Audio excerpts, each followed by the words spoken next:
ಹಣಕಾಸು ಸಚಿವರು ಆಗಿರುವ ಮುಖ್ಯಮಂತ್ರಿ ಸಿದ್ದರಾಮಯ್ಯ 2026ರಿಂದ 27ನೇ ಸಾಲಿನ ರಾಜ್ಯ ಆಯವ್ಯವನ್ನ ಮಂಡಿಸಿದ್ದಾರೆ. ಸಿದ್ದರಾಮಯ್ಯನವರು ಮಂಡಿಸಿದ 17ನೇ ಬಜೆಟ್ ಇದಾಗಿದೆ. ಬಜೆಟ್ನ ಪ್ರಮುಖ ನಿರ್ಧಾರಗಳಲ್ಲಿ ಒಂದು, ಮದ್ಯದ ಬೆಲೆ ನಿಗದಿಯಲ್ಲಿ ಸರ್ಕಾರದ ಹಸ್ತಕ್ಷೇಪವನ್ನು ಅಂತ್ಯಗೊಳಿಸಿದ್ದಾರೆ.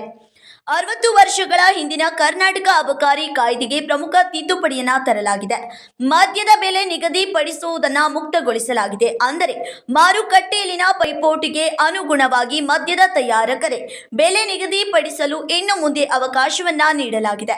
ಹಾಗಾಗಿ ಏಪ್ರಿಲ್ 1ರಿಂದ 2026ರಿಂದ ಅನ್ವಯವಾಗುವಂತೆ ಮದ್ಯದ ಬೆಲೆ ಕಮ್ಮಿಯಾಗುತ್ತಾ ಜಾಸ್ತಿಯಾಗುತ್ತಾ ಎನ್ನುವುದು ಮದ್ಯದ ತಯಾರಕರ ಮೇಲೆ ಇರುತ್ತದೆ. 2025ರಿಂದ 26ನೇ ಸಾಲಿನಲ್ಲಿ ಫೆಬ್ರವರಿ ತಿಂಗಳ ಅಂತ್ಯದವರೆಗೆ ಅಬಕಾರಿ ತೆರಿಗೆಯಿಂದ ಒಟ್ಟು 36,492 ಕೋಟಿ ರೂಪಾಯಿಗಳ ರಾಜಸ್ವ ಸ್ವೀಕೃತವಾಗಿದ್ದು, ಕಳೆದ ಸಾಲಿಗೆ ಹೋಲಿಸಿದರೆ ಶೇಕಡಾ 12.7ರಷ್ಟು ಬೆಳವಣಿಗೆಯಾಗಿದೆ. 2026ರಿಂದ 27ನೇ ಸಾಲಿಗೆ 45,000 ಕೋಟಿ ರೂಪಾಯಿಗಳ ಸಂಗ್ರಹ ಗುರಿಯನ್ನು ಅಬಕಾರಿ ಇಲಾಖೆಗೆ ನೀಡಲಾಗಿದೆ. ರಾಜಿ ರೇಮಠ್, ಕೆಎಂಎಂ ಕನ್ನಡ ನ್ಯೂಸ್, ಬೆಳಗಾವಿ.